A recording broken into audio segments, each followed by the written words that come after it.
Hi everybody, welcome back to our channel, LifeSnapShot. Evelyn, Greg, Muttley here from Australia. I haven't done one of these for a while. Everybody who's been following us, I got quite a large deceased estate going on 12 months now ago, and I took a bit of a gamble. The people who I got it off, they didn't really know what they had amongst all this stuff. It was quite a lot of stuff. I'm going to show a picture here of just like half of it, of what I got. It was stacks of stuff, and we came to an agreement that was both happy for them and satisfactory for them. And I was taking it. There it is. There's some of it that I've got stored away, and I am not even close to going halfway through. And I thought I would do a video on this one. Now, like they said, they do not know the history of this stuff. The gentleman passed away that actually collected all this stuff, and they were just family members I was dealing with. So I do not know what's in this roll. So you and me are going to do this together and see what we've got. Now, let's just, get ready, because you know what I mean? This was something that I didn't necessarily took out of the collection, had a look at. There were just rolls of coins. We don't know the history. We don't know if it's, from the bank, where these coins came from. So it's just a mystery to them, as it is to me. It is to you what we're going to get when we unroll this stuff. So as you can see, it doesn't look like it's bank, would you say? I don't know. We're talking the 1940s here, so they might not have had any identification on the actual roll itself from where it came from. It might have just been done by the bank, and that's how they did it back then. It looks, kind of... Anyway, yeah, so the history on it, I do not know what we're in store for here. I wasn't promised anything. I wasn't told that it's, they're uncirculated. And by the look of that one, it's on the outside, so you could argue that it's on the outside and it's been through a bit of, knocking about, so to speak, for what we're talking, going on close to, 80 years, so to speak. So here I go. I'm trying to open this up, and this is promising, I must admit, that it's stuck like that, and I gave up in the end, and I decided to go get myself a nice Sharpie knife and get it out. So 1944 New Zealand pennies, and yeah, I'm kind of excited. I get a bit excited when these things happen, because you just don't know what you're in store for, and you could be actually hitting the jackpot. Now, I saw on eBay that these go for, in uncirculated condition, about anywhere between $3 and $5. In really good condition, you could get probably around $8 each. I worked out. I'm slowly working out how much I actually paid for each thing, and I come up with a figure of around $40 that I paid for this actual thing. As I've broken it down, I have started to separate stuff and coins and sort of giving them what breakdown on each individual thing, and I would say around $40 it would have cost me for this. So I'm going to round it up at 50. So $50 for these, and if they sell for each like $3, as you can see, there's going to be a stack of them in there. I think I've done quite well. I think if I sold them from each for around $3 each to $4 each, then, I probably will come close to tripling my money just in this little package here. So, and I'll keep doing some more videos. So you guys, as you can see, there's a lot of, it's corrosion there. Could be even the like a kind of cancer. I don't know, but it doesn't look good. Now my excitement's dropping really fast now. So that's the open-end coin. That was the first coin that you come across. So I'll try and put them there so you can see them. I kept on having problems with the focus. There's the second one. And here it's not looking good.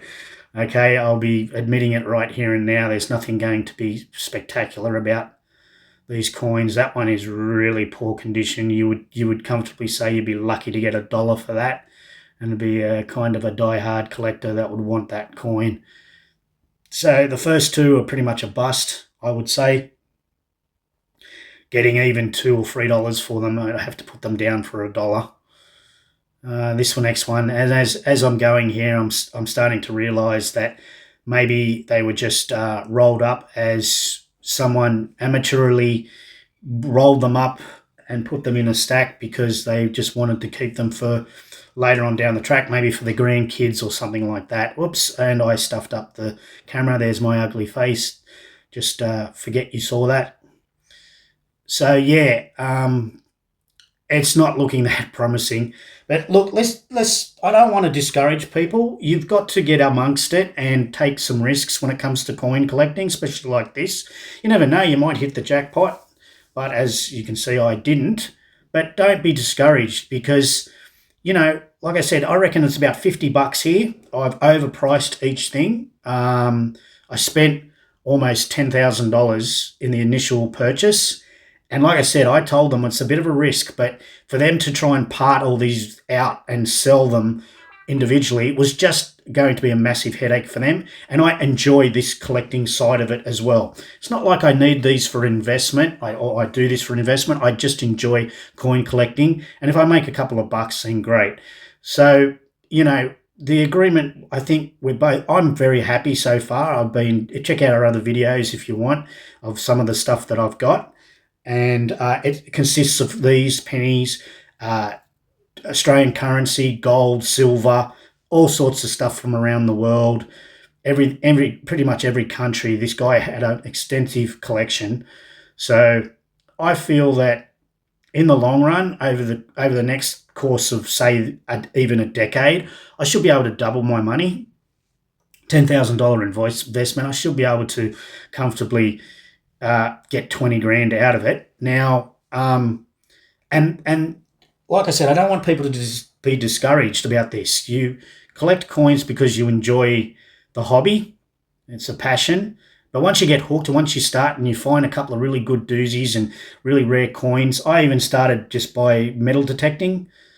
But as you can see, these are rough. They're circulated coins. So yeah, a bit of a bust, but like I said, I'll put a couple of these on eBay and be happy to get my money back. And I think that I'll easily get my money back because I would say there's got to be at least 50 coins in that roll. So, at $2 each, I've doubled my money. But like I said, that's not my point about making money out of this. I get this feeling when I touch a coin like this, especially that one that's been rolled up, that when was the last time a human hand touched this coin?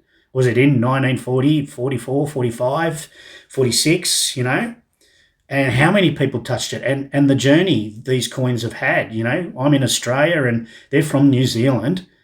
I'm also going to go through them and find errors. Mintage errors, they're really something that you can double down on, I suppose, to speak, for your investment, that you find an error coin.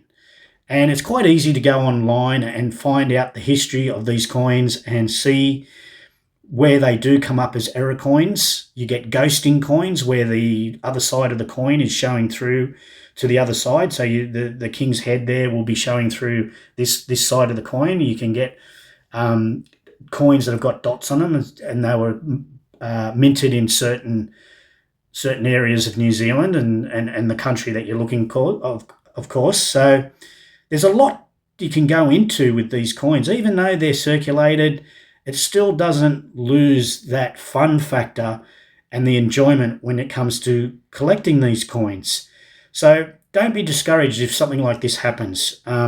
It's bound to happen. Just be smart about you. Get savvy with it. Get used to how to collect coins in the right way. And there's the thing still. I'm not going to go any further with it. So anyway, I hope that helps people out to start coin collecting, and don't be discouraged if this type of thing happens, because there's always something that you're going to come across later on down the track. All the best. Thanks very much for watching. I really appreciate all the support. And until next time, bye-bye.